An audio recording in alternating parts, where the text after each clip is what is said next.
Hey, good morning, fam. It seems like a very long time ago that John approached me and asked me to speak as a part of his Living Well series that he was planning for April this year. And at the time he asked me, I thought, what on earth am I going to talk about as a part of that series? And I read a book that he gave me, and nothing in particular really stirred my spirit or felt right for the thing that I felt like the Lord wanted me to bring. But then very early this year in January, I just really felt the Lord say to me to speak at this time on what I had been learning about grief over the last year. And since making that decision and telling John and setting the date, I'm just very aware that a lot has actually happened in our church family. I'm aware that and acknowledge that a lot of you are actually facing the loss or the potential loss of significant loved ones in your life. But also in the past 2 weeks, if you look about what we've lost as a country in terms of losing our freedom and our routines and our accessibility to loved ones. Some of us may have lost our jobs. Some of us may have lost the promise of adventures that we were planning later in the year. And so I just really wanted to begin today, I guess, by acknowledging that God's timing is always perfect, that He knew that our church family would be in this season when He asked me to share on this topic 4 months ago. But I also want to acknowledge that a lot of you who will be listening to this have experienced a lot more significant grief than I have to date in my life. And my true hope for today's message is that you guys will glean some encouragement. As a church family, we meet together to strengthen both our individual relationships with Christ, but also to strengthen each other in our own walks. And my hope is that by being vulnerable today and just opening up about what I've learned and been going through, that we will all be a bit more encouraged and a bit more strengthened. So I'm just going to launch into a bit of a prayer and we'll jump right into it.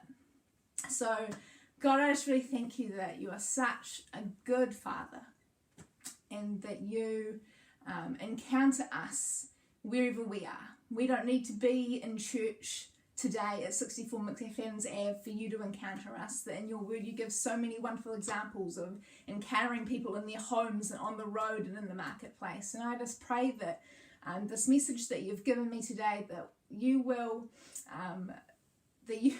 meet people wherever they are, that you will have encounters with your SABC family, Father, that I will be a vessel for whatever it is that you wanted me to communicate so strongly today, and that we may all just be a bit closer to you and each other as a result of today's message.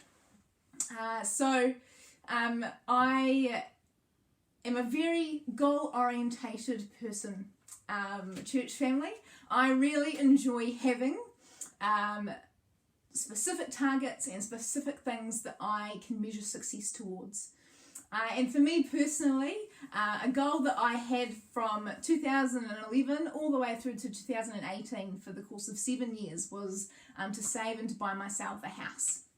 And over that 7-year period, even in different job seasons and through study and through a lot of high hurdles and disappointments along the way, one of my major financial priorities was always to be saving for a house. You asked my family about how frugal I was. And at the end of 2018, this dream really became realised. The Lord really helped me find a really good place at a great price, and His hand was over the whole house buying process. And so this dream and this goal that I had been working towards was really realised. But once my family had moved me in right after Christmas in 2018, and on my very, very first night in my house, as I stood in the living room in this realisation of my goal, I cried. Sister Katie was with me, and as I just sat in my living room, I was just hit by the sudden change that had just occurred in my life. And through the season of actually transitioning into living alone, when I've been used to living with at least 5 people around, I did really learn for the first time that grief actually encompasses so much more than actually losing a significant other. Before this experience, I was totally of the mindset that grief applied to the loss of a person. And while it 100% does, it actually applies to all kinds of loss in our lives.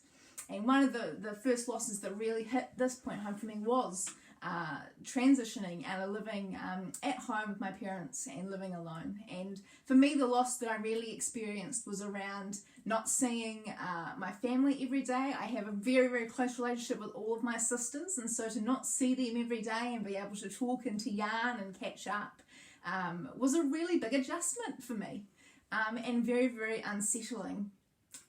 And very, very unexpected, because it was something I had been working so hard towards. But then a couple of months after moving and in this phase of grief and transitioning into a new living arrangement and experiencing that loss, I made the decision to put my dog down. Now, I know a lot of you are cat people, and that is a-okay. But I am a total dog person, and Duchess was my faithful friend for nearly 16 years, and a very, very, very special dog. And so I finally made the decision to put her down in March last year. And for me, that was a significant loss as well. She had been, in many parts of my life, my only friend, and to lose her and to have my parental home environment change when I was already grieving that was really, really significant for me. And then over the past couple of months, I've also been really exploring the side of grief which is around the loss of dreams and expectations. When I have thought about my future historically, I have always imagined that certain people would be in my life in a certain capacity, and that the plans that we'd made together, could be things that I could count on and really look forward to in my life. And over the past couple of months, I've been really feeling that and realizing the truth that actually that may not necessarily happen, and feeling a real heavy grief over that loss of that dream. I want to be really clear, I guess, at this point, that I'm not talking about dreams and visions that God gives us, because God does give us dreams and visions that are in accordance with his will, and I'm not saying by any stretch of the imagination that if they haven't been realised over a certain time that you should grieve it, because that's not correct and it's not biblical. But what I am saying is that sometimes we have expectations for our lives about what they're going to look like, and we expect that certain things are going to happen, and sometimes they don't. And when that doesn't happen, we feel loss. And so this was actually one of the things that I really felt strongly to talk into today, around the loss of personal dreams and expectations. But I really also felt that the Lord asked me to recruit in a guest speaker. So I promise that this is all exceptionally legal, because we are in lockdown together. But I invited my sister Katie to come in and do this. Oh, we've had a camera crisis. Sorry, Sam, it's me. Hey, Sam. I wanted to invite you in because not only is she my best friend, but she is also someone who has gone through a lot of grief and loss in her own life. And so, welcome. Hello. To the conversation. Thank you very much, and a pleasure to be here. What have you been doing since you left SABC and doing the notices for the good folk who miss you? I just want to start. Thanks, Mum. Mama Button's been behind the scenes with our wonderful camera. Mum! Woo! On point. I just want to start by saying how cool I think it is that the church is talking about a topic like this, around mental health and grief and living life well, because just as everyone has physical health, and that we all go through seasons where we can have the cold or the flu or COVID-19 relevant, and we have to take extra precautions for our physical health. We also go through seasons of life where our mental health is really susceptible to deteriorating or being impacted, and I think grief is just one of those seasons where our our mental health could really suffer. But I just want to start by just encouraging you that grief is exactly that. It's a season of life. Yeah. It doesn't define you by the way that you feel, and your season of grief is no way what you're going to feel for the rest of your life. And even though you feel this deep sorrow and sadness and frustration and anger, that in no way needs to be a calling over your life. 100. So just be encouraged by that, Pam, even if that's the only thing you take away, and you hit pause right now. No, don't hit pause right now. Don't. Because Kate's going to share a story, which is awesome. Yeah, so I started my grief journey not knowing that I was grieving. Did I? Yes, yeah. I was 16, long story short, normal, healthy teenager, friends, family, hobbies. Thriving. And then all of a sudden one day I just got sick. I just couldn't get out of bed. And I just started this very long, well, it felt very long, but this journey through Crohn's disease and chronic fatigue. And it was really hard, to say the least. And I encountered a lot of losses in the fact that my life went from being a normal 16-year-old with, friends, school, parties, socialising, the very superficial adult's eye roll, teenager stuff, to lying. You were hardly a normal teenager. Look. Hardly. I did party. Anyway, beside the point, I traded that all in to just sleep and try and get to the shower and take lots of meds and not eat a lot of food and get disappointment after disappointment when treatments didn't work, and put my study, like my whole future that I had planned for myself, and very much like Anna, and the fact that I had planned my life to a T, and that all of a sudden came crashing down, really. And my mental health did suffer in that as well. I became quite depressed because I think I didn't realise that what I was doing was grief. I just was like, I'm sad and I'm angry at God because I can't blame anyone else. And I was quite a negative, sad, angry person that was sick. I was probably quite horrendous to be around. But bypass a few years, I was still unwell, but I did toss up whether faith was for me or not in that, because I was just so angry at God, but decided to stick with Christian faith and was youth leading at East Camp, one St Albans Baptist youth days, and they do these seminars each day, and one was by Matt and Belinda Stott. Shameless plug for them and all of their resources and all of their programs.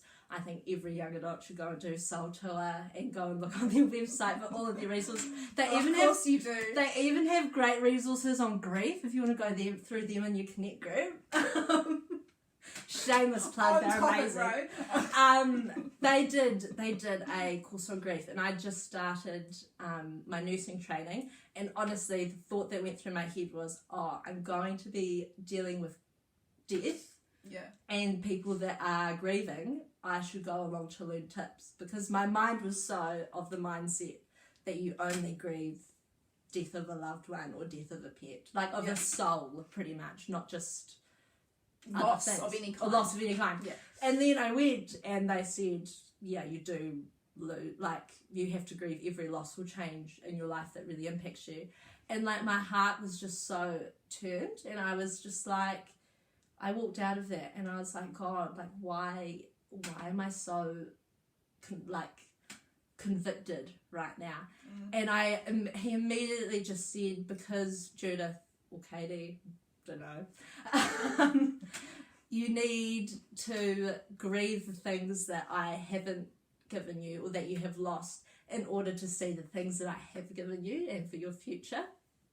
And that just was a life-defining moment for me, really, because I was just so stuck in the mindset of, this is my new normal life now. I hate that term.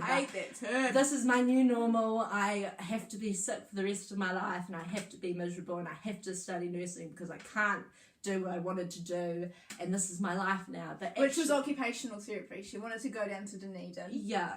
Like, all throughout her childhood, it was Yeah. always, I'm going to go to Dunedin, Yeah. I'm going to be a doctor, or I'm going to be an occupational therapist. I was that kid that was like, hi, She- my name is Katie, she- and I'm going to go to Dunedin and study one day. She had the plan from like 5. I drew out hospitals that I was going to build, and I quizzed people on human body facts. Some of you might even remember that from me. Every car trip! Every car trip! I know, yeah. Anyway. You know how so many litres of blood are in the body. all this to say that she I had the plan, and then when she got sick, yeah, had to really reevaluate. I had to actually, just, and there was such a loss. wasn't in your capacity. Yeah, Disastrous trip to Dunedin that It made was you awful. realise that, It was and then awful. coming home and being like, my whole life plan is actually unachievable now. yeah, Like, it was brutal. yeah. And like, I felt like nursing was just kind of a second option for me. But as I started to grieve, I had enough space in my heart now for God to just break my heart for what broke his in a whole new way that I didn't expect, and just gave me new passions and desires. And I now am a nurse.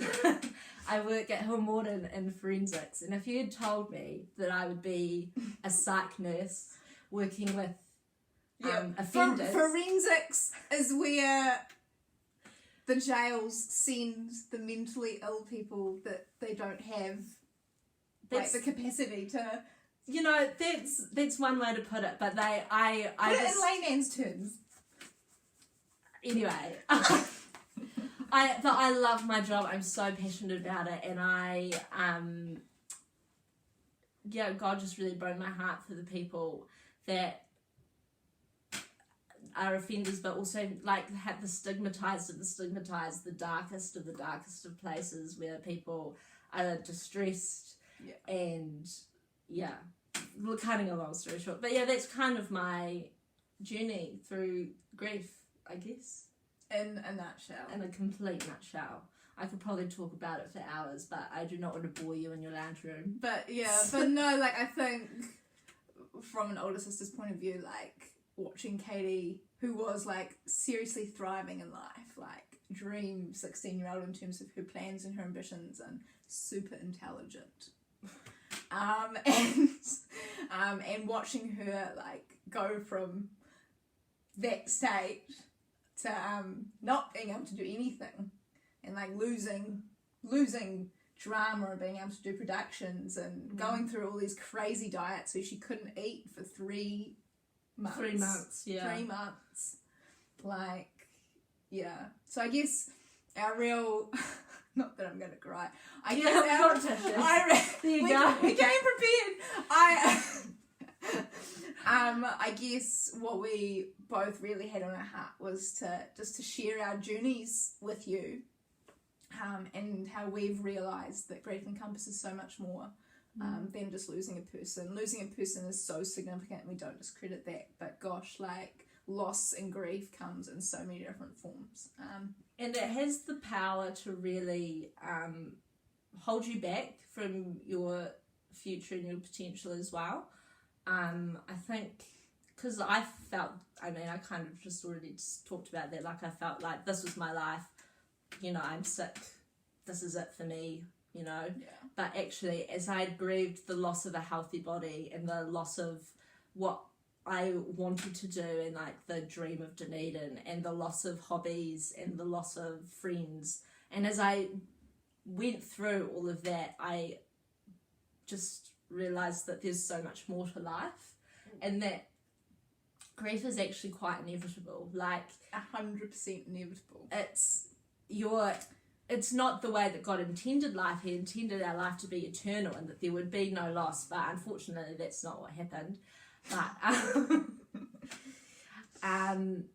Yeah. But yeah, it's inevitable, and it has the potential to set you back, but it really doesn't have to if you live with those, if you stew on them and you give your tough time to acknowledge the sadness and the hurt and the loss, and really write it out and either cry with God or journal it, or just be with those terrible, unbearable emotions that we all hate to be with. It has such power for freedom. Yeah, but you have to be willing to deal with it, to identify loss, and to be willing to grieve, not to run from grief, not to run from the pain, not to shut it away, or just not think about things that you're facing. Like, that isn't healthy or good for you in either the short or the long term. Nothing is achieved for your overall well-being if you don't deal with how you're feeling and the losses as they come. And so I guess our real heart is just to have a yarn, to share our stories, and just that something today really kind of speaks to you. So we thought we'd start but with our testimonies, but also we've already started. But like with regards to we just wanted to do a little some fun facts, for want of a better word, about grief. So the first one, obviously, or hopefully you've picked up from the theme of what we've been saying, is that grief can encompass so much more than just the loss of a significant person. It is the terms of loss or significant change that is significant to you.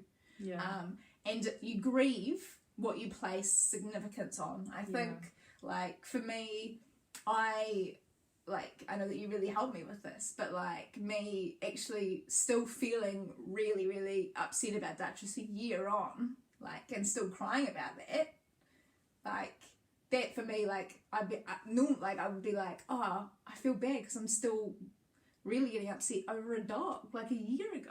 And sometimes you don't understand that, but Katie helped me understand that actually what you place significance on is what you grieve. And so for me, Duchess was a friend. She wasn't just a dog.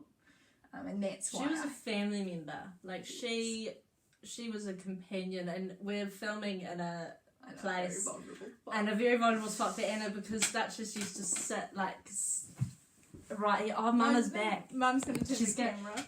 Duchess used to sit in that spot when Anna studied in here, because this is Anna's old room. You're gonna be able to Oh, good. It's all good. Mum's trying to get techno. All this. And some of you might just be like, Anna, oh my gosh, I have lost so much more than a dog in my life. That's ridiculous. But that's what was significant to Anna. And like, family also so important for Anna, and the fact that she couldn't see everyone every day. You might be like, oh my gosh, I couldn't wait to leave home at 17, and Anna left at 26 and still 26? Struggled. 26, 27, one of them. How old am I now? 28. You're 28. You're 26. And you know, but she placed a lot of value on that. And I think for me, why I didn't know I had to grieve was because I didn't put a lot of value on my health. I was a 16-year-old, and yes, I'd had asthma and colds and XYZ, but I had never placed a lot of significance on my health, really. Yeah. And no one really does until you get sick. Until you lose it. Yeah. But and even like with regards to both of us, like the loss of dreams. Like, you know, seeing your future one way, or imagining your future one way, and coming, like for Katie, like losing that dream of going to Dunedin and not being able to study what she had always wanted to study, and to have to reevaluate her entire life, really. Like that, the loss of that dream for her was significant, and for me at the moment, the facing a future where certain things that I had counted on and been really looking forward to aren't necessarily certain anymore. And so loss can apply to so many things. What you place significance on, what you value and what you love, is what you will grieve. And so for some of you at the moment, you may be absolutely like just really struggling with like the loss of routine, or freedom, or like accessibility to loved ones. You may be really struggling with the fact you can't actually go out. You may be really missing the Sunday fellowship with people, and that is 100% okay, because that's what you place significance on. So that is one fact that we just really both wanted to just hammer home today, is that loss encompasses so many things, and it's whatever is significant to you that matters. The second one we really wanted to just kind of talk about was that grief is like outside of time. Yeah, that like time, I can't remember my little catchphrase, but time doesn't heal grief. I think we kind of alluded to it before when that feeling, unbearable feelings of grief that come up when you are grieving, of that deep sadness and sorrow, and that we like to run away from it, and that time heals, but it really doesn't. Grief can be with you for years. It could be for decades. You could be in your 50s right now and you made a loss of a dream when you were 20 and it's still with you today. If you haven't grieved it, and that might be holding some sort of resentment over your career, or it can manifest in so many different ways. That's just one example. But when you actually devote yourself some time to actually sitting with and acknowledging these unbearable feelings and giving them to God and journaling or doing whatever you need to do, like going through the timeline of grief helps, but time doesn't heal grief. No.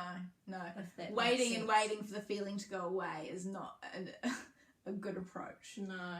And also, like, for me, I think that, as Christians and as a family, like, we are super awesome at responding to people when we know that grief has first hit them. So, like, when someone loses someone significant, and in that first week and they're going through that whole process, one of the wonderful things about having a church family is that we can pretty much guarantee that our connect group will feed us and pray for us and come to the funeral. And I love that about church life, that is just so much a part of being a family. But I think that sometimes we just, like, our brain is like, grief is, we help in the first week and we've got like the 6-week kind of time frame in our mind.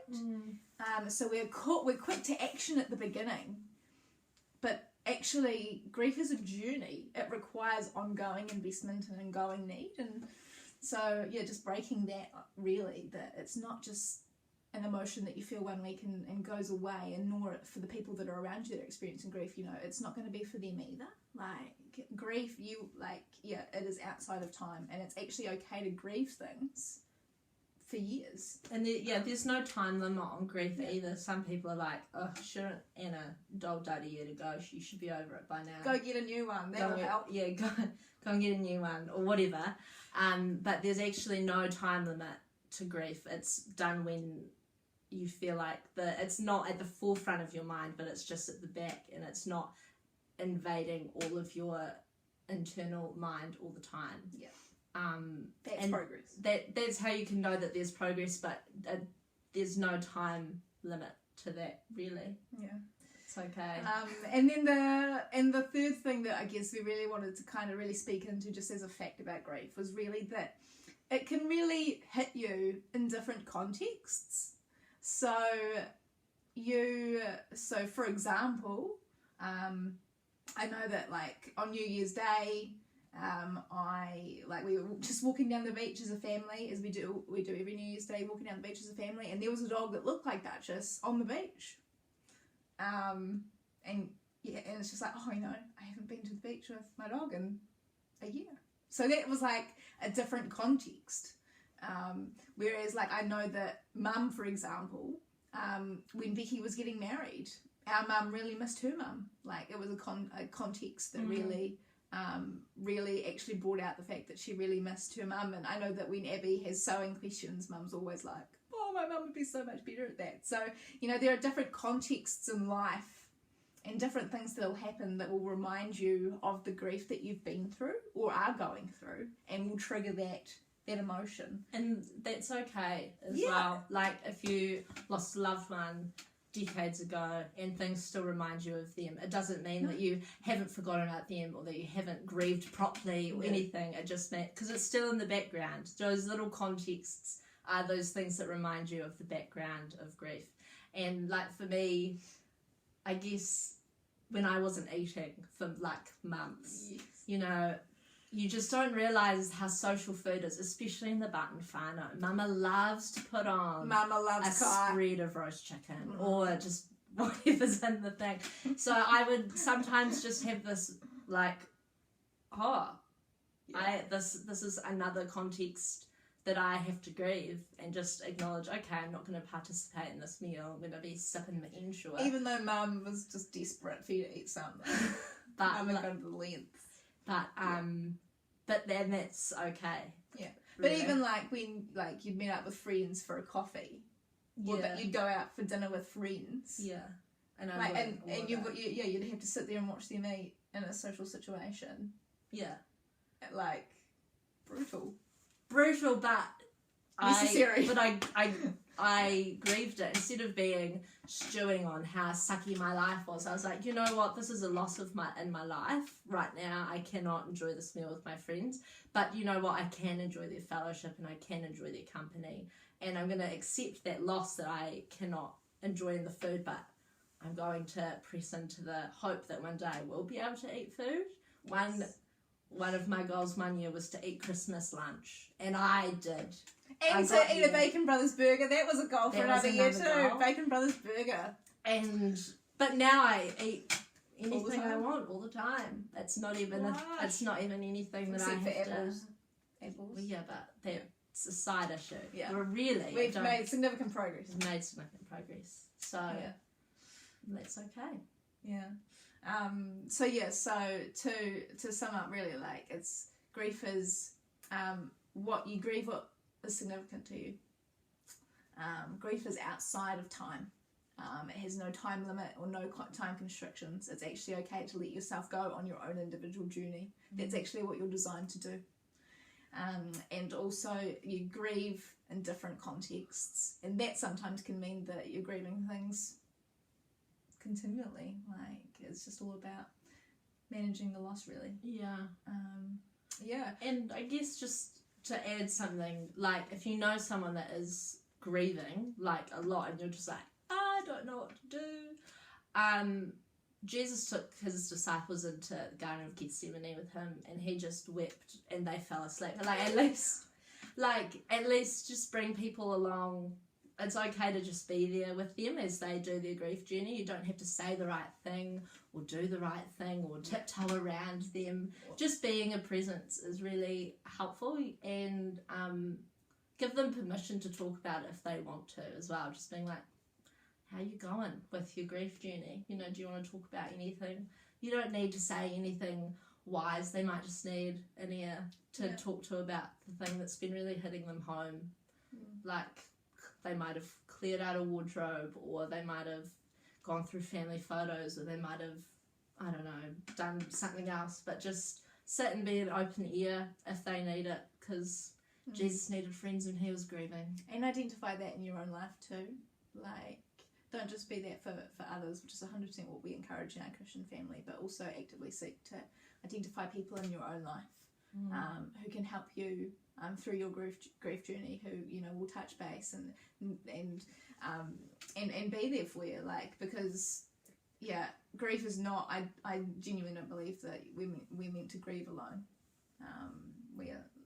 So, you know, it is important to have people around you. So, how are we going for time? 33 minutes. All right. Are we going to even have time? We do. We've got. So what we're going to do is we've just got a couple of extra things that we both want to share, just in terms of what we've learned about God and really leaned into with regards to truths about Him that we've learned in our own journeys over the past couple of years. And so, I encourage you, if you have a craving for a nice cup of tea or coffee, push pause right now and come back. We've got about 15 minutes to go, so. Push pause if you want a break, or keep going, because it's just gonna keep rolling. Water myself. Okay, if that's okay. Yeah, go forward. I will really kind of start us off. So, I guess for me, the first thing, or the first truth that I have learned about God, as I have been learning about grief, and I so accept that I am by no means an expert, but one of the things that I have learnt about God, just in my season of learning about it and going through grief really for the first time, is that God is so worthy of our trust. I loved what Mike Collins shared in his email last week regarding his worship set, and he talked about how, you know, he regularly tells God that he trusts him, but in the past week, with regards to everything that had been going on with Corona, he'd been finding it like a bit harder, or questioning whether or not he actually meant that when he said it. And I think a lot of the time, like, definitely me, like, when we're angry and hurting and facing loss, and just upset really with how life is going, it can be really easy to look up to God and be like, what are you doing? Like, have you actually forgotten about me? Like, I genuinely can't handle this kind of pain. Yeah. Like, you know, I'm like really, really struggling, and I feel like the devil, so when we grieve, it's vulnerable ground for doubt. And especially if we don't feel God's presence and we don't feel him answering our prayers. And the enemy uses and loves to sow doubt into our lives in these seasons. So He loves to just sow seeds of doubt, and God's forgotten about you and he's not there, and his word says he comforts, but can you feel his peace? And just these lies that he just sows into our mind that stir doubt. And he seeks actively to create distance between us and God, when in actual fact we should be running to him. And I just wanted to really kind of share from Job this morning. And you know, many of you will be so familiar with Job and about like what he went through and the depths of his despair, and I just can't even imagine and just this book is essentially a man who has no idea why it's happening is happening, and lamenting before the Lord, but sticking strong in his faith and in his foundation. But in this chapter, in chapter 38, essentially Job's gotten to the point and he's like, you know, where are you? What is going on? He is earnestly seeking God, and God comes and I'm just going to read from Job 38. He says, "Then the Lord answered Job out of the whirlwind, and he said, who is this who darkens counsel by words without knowledge? Now prepare yourself like a man. I will question you, and you shall answer me. Where were you when I laid the foundations of the earth? Tell me if you have understanding. Who determined its measurements? Surely you know. Or who stretched the line upon it? To what were its foundations fastened? Or who laid its cornerstone? When the morning stars sang together, and all the sons of God shouted for joy? Or who shut the sea with doors when it burst forth and issued from the womb? When I made the clouds its garment and thick darkness its swaddling band, when I fixed my limit for it and set bars and doors, when I said, this far you may come but no further, and here your prow waves must stop. And essentially God, for the next 2 chapters, just talks powerfully and with authority to Job about how he has created everything, that everything is in him and through him, that he controls the skies and the oceans and the land, and when beasts are born and when goats are born, and he lists a lot of animals that he knows all the intricate timings of. And what is so significant about this scripture, I think, and what I guess I wanted to encourage us with today, and I felt to share, was that, you know, God didn't explain himself to Job. He so could have. I mean, you look at what the context of Job's suffering actually was, and that actually it was a challenge really between God and Satan.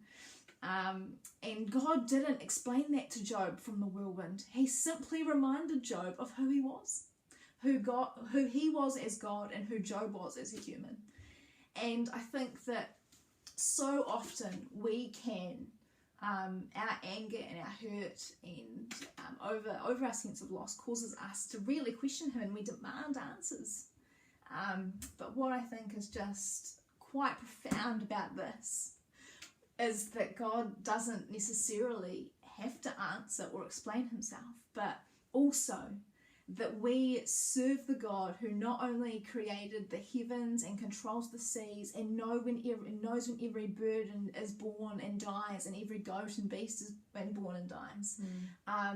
That same God is the one who loves us and who thinks that we're worth dying for, and he is worthy of our trust because of that. And Job's response is beautiful, like when he just hears this profound, like authoritative, like, this is who I am, this is who you're serving. Job says, then Job answered the Lord and said, I know that you can do everything, and that no purpose of yours can be withheld from you. You asked, who is this who hides counsel without knowledge? Therefore I have added what I did not understand, things too wonderful for me, which I did not know. Listen, please, and let me speak. You said, I will question you, and you shall answer me. I have heard of you by the hearing of the ear. By now my eyes see you.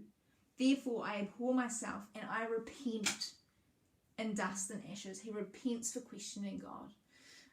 And so I just really felt strongly to encourage us today that the enemy would have us distance ourselves and run from God in our doubt and our distress. But gosh, like, we serve the God where everything is in him and through him and for him, and he is for us and he loves us. And even when we do not understand what is going on, even when we do not understand it, we don't necessarily have to, because the person who does loves us. And we just actively need to come before him and surrender and say, God, I don't understand, but I trust you because I know that you love me and I know that you are for me and that you think I am worth dying for and your plans are good. I think also what I take from that is that God knows the broader context of our life. So true. Like, I think when we're going through grief, we can become very tunnel visioned into yesterday was awful and I felt lost, today I was awful and I feel lost, and tomorrow is going to be awful and I will feel lost. It's that hopelessness. There's such hopelessness in the season of grief. Yeah. But God knows the broader context of our life. Like, he literally knows from birth to death. Yeah. And like, for me, my worst time of health was 5 years, and those 5 years felt long. They felt very long and very disappointing and very like, ugh. But it's actually 5 years out of 23 that I've lived now, and probably 80. We're declaring 80. We're declaring 80. 85. Life expectancy with Crohn's will not matter. So like, yeah. So 5 years actually in the grand scheme, God's just like, man, if you only knew the broader context of your life, that yes, it's a season. Yeah. You know, and just have trust in me that it is only a season. And I haven't forgotten you. And you haven't forgotten. And there's a beautiful scripture around, like, you are the God that sees me. Like, he so does. So, yeah, I just encourage family, like, seek to earnestly trust and to surrender. And that even though we don't understand everything all the time, we serve the one who does. So, and leading into that, I also really felt that as well as God being worthy of our trust, God is so worthy of our praise and our worship all the time, no matter what we are going through. I was listening to an interview with Brooke Fraser and her husband recently, and I was just so profoundly struck by a truth that he said, that no matter what we're going through in life, no matter what loss or suffering we may be facing, no matter what has happened to us in our past and what we are facing in our future, even if nothing good ever happens again, not that that's what God promises, but even if, you know, God is worthy of our praise anyway, because he has given us life. Jesus has saved us from death and broken the principalities of death over us and given us life. And the fact that we have life now and we serve a God who loves us passionately is worthy of praise all the time. And I, again, wanting to return to Job, I'm going from the beginning, from the end right back to the beginning, and this is in the context of Job has literally just had a series of messengers come and tell him about different losses that he's just suffered, from his family to his land to his stock to his wealth. It has all hit him. And I just want to read, like, just in the context of the final messenger coming and delivering the final news that his family had passed. It says, then Job arose in chapter 1. He tore his robe and he shaved his head, and he fell to the ground and worshipped. And he said, naked I come from my mother's womb, and naked I shall return there. The Lord gave, and the Lord has taken away. Blessed be the name of the Lord. And in all this, Job did not sin nor charge God with wrong. And I just think that is so powerful that Job, after he had heard his news of all those losses that he just encountered, he prepared himself for mourning, and then he fell on his knees and he worshipped God and he said, "Blessed be the name of the Lord." And through the New Testament, there is beautiful scripture about encouraging us to praise God continuously, and to rejoice always, and to be vigilant in thanksgiving. And like, if you look at David, you know, in his deserts and his so many seasons of grief and of running away and having just so much, he was always worshipping. Paul and Silas, when they were chained up in prison with shackles on their feet, in Acts, it talks about how they were shackled, and they were at midnight, shackled by their feet to the wall of the prison. They were praying and singing hymns at midnight. And I just think they are just such beautiful examples of the fact that even though we may be going through loss and suffering and things are hard, man, we need to be worshipping God all the time and seeking that. And not just because he is worthy of it, but also because when we worship and praise God, it lifts us. I truly believe that it lifts us out of the mist of our loss that can so circle, and that the devil circles around us and seeks to keep us under, sowing all that doubt. But when we consciously make an effort to praise and to worship God and to remember whose we are and what authority he has, it lifts us in spirit. I so believe that. And yeah, I think, like, from personal experience, it's very difficult to have the mindset of praising all the time. I definitely did not have that mindset at the start. Like, initially when I got sick, I was very beefy with the Lord, and like, Mum would drag me to church still every week, and you'd sing "Oh Happy Day," and I'd be like, "Today is not a happy day. This is all a load of nonsense." Like, if I was gonna be honest, I was just this is actually ridiculous. But like, as I started my grief journey and I realised the power of positivity, like even just thinking, okay, I might have lost all of this thing, but at least I have my family, or like, at least I could get out of the house today, or at least like those little moments of gratitude and thanking God for like the littlest things can still bring a piercing of light into the darkest of places. Absolutely. And I've done both. I've been very negative with God, and I've been very like trusting in God, and I highly recommend the trusting. Yeah, and I think like, it is so hard. Like, when you get, like, for me, when you get home and like you're upset and crying and, you know, not sleeping, and it's just like, because, you know, you're facing loss and you've had like a bad day.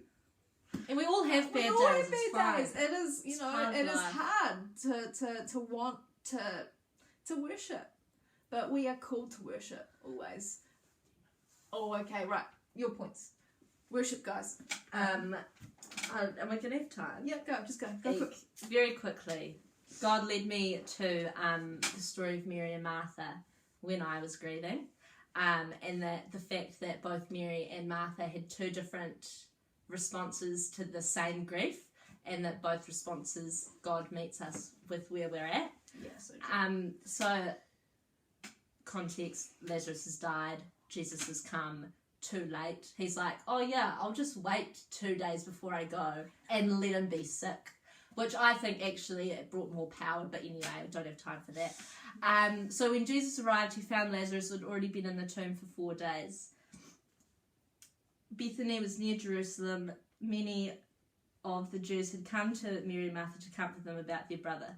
As soon as Martha heard that Jesus was coming, she went to meet him, but Mary remained seated in the house. Then Martha said to Jesus, "Lord, if you'd been there, my brother wouldn't have died. Yet even now, I know that whatever you ask from God, God will give you. Your brother will rise again," Jesus told her. Martha said, "I know that he will rise again in the resurrection at the last day." Jesus said to her, I am the resurrection and the life. The one who believes in me, even if he dies, will live. Everyone who lives and believes in me will never die. Do you believe this? Yes, Lord, she told him. I believe you are the Messiah, the Son of God, who comes into the world. And I guess that just really affirms what Anna was saying about just Martha had this complete trust in God and just went to him for reassurance and that comfort and strength of, my brother has died, but I know that you are good, and that's good. Really, That's what I need. Yeah. I won't press on any more than that. But then there's Mary, who I probably relate way more to when I read this. I was like, all probably related it to Mary. Martha's just like the glory sister of the Mary Martha duo. But when Mary came to Jesus, to where Jesus was and saw him, she fell at his feet and told him, Lord, if you had been there, my brother would not have died. Yes. They said the exact same thing to Jesus, but in completely different tones, and that is A-okay. Yes. When Jesus saw her crying and the Jews who had come with her crying, he was angry in his spirit and deeply moved. Where have you put him? He asked. Lord, they told him, come and see. And my favourite verse of the Bible, Jesus wept. And for me, that just shows that God grieves with us. Yeah. And that for me was just so powerful, because I'd so had the mindset of God gave me this challenge of sickness and of loss, and was looking up from high in the sky and saying, let's see how this pans out. Let's strengthen Katie, you know? All challenges are for good. Yeah, you make all things work together for good. And I was just like, this is just way too much. But actually, when I read that, I was like, no, God is actually upset with me. Like, this is not the plan that he would have had for eternal life, you know? Like, this isn't what he wanted, and that he grieves with me, and that he cares about me, and that he loves me, and he gets to my level and grieves with us. And I just think that's so powerful, that God loved us so much that he became us in the form of Jesus, and that Jesus bypassed every human emotion. He experienced joy, he experienced miracles and happiness and full of life, but he also experienced temptation and loss and anger. And if we're called to be Christ-like, honeys, we've got to grieve as well then, you know? Yeah, so true. And also in James 4, MSG throwback to James 4 verse 8. James 4 verse 8. Yeah. Draw near to God and he'll draw near to you. Cleanse your hands, you sinners, and purify your hearts, you double-minded people. Be miserable and mourn and weep. Your laughter must change to mourning and your joy to sorrow.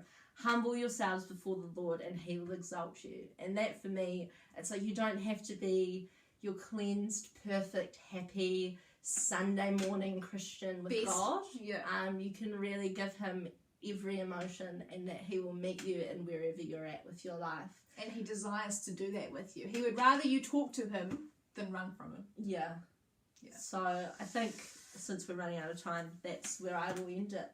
That God grieves with you, and that it wasn't his intention to have loss in the world, and that he grieved over us. He as grieves soon as a Eve lot. ate that apple, He does. He grieves grieving. quite heavily throughout the Bible. He does.